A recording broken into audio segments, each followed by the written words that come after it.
Is that a criminal issue or not? It is, yeah. Was just about to come there. Okay.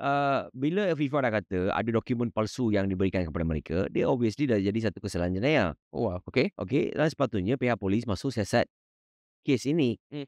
Pihak polis masuk siasat dari mana datangnya dokumen palsu tersebut dan siapa yang membuat dokumen palsu tersebut. Hmm. Dan polis siasat juga sama ada apa yang FIFA kata tu betul atau tidak. Betul. Betul. Ini tanggungjawab pihak polis. Ia sepatutnya disiasat oleh pihak polis, bukannya oleh SPRM. Tak perlu pun hantar wakil ke pejabat FIFA untuk dapatkan dokumen. Tak perlu habiskan duit pembayar cukai. Okay. Siasat je kat sini. Kalau you tulis surat minta kat FIFA, I'm sure FIFA akan berikan segala dokumen yang dia ada. Betul. Dia benda ni sebenarnya bukan dalam bidang kuasa SPRM pun. Betul. Banyak lagi kes yang boleh je disiasat oleh SPRM.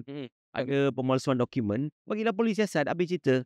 Kalau kita main tipu dekat contohlah dekat sekolah pun, itu dah kira memang memalukan sekarang. Ini peringkat antarabangsa tau. Where you gonna put your face? Di mana maruah negara sendiri, right?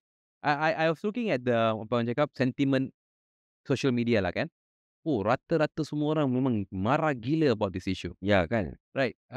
In fact, I nak bagi tahu story. For the last 2-3 days, FM cari hari. And so hacking and asking siapa yang patut dipertanggungjawabkan. Dan hackers Malaysia pula yang dekat dalam forum-forum tu, mereka pun tak nak defend. They say it is time for FM to answer for their own shit and dirt. Until that level tau. Saya faham. You know why? Kalau dululah kan, kita pergi ke stadium, kita nampak pemain-pemain Mukhtar Dahari, Samba Gamaran from Kajang, right? Many local players. Tapi kalau kita pergi ke hari ini ke stadium, all white players bang. There is no national identity dekat sana. Yeah. Right? And then people will lack of that patriotism. Betul.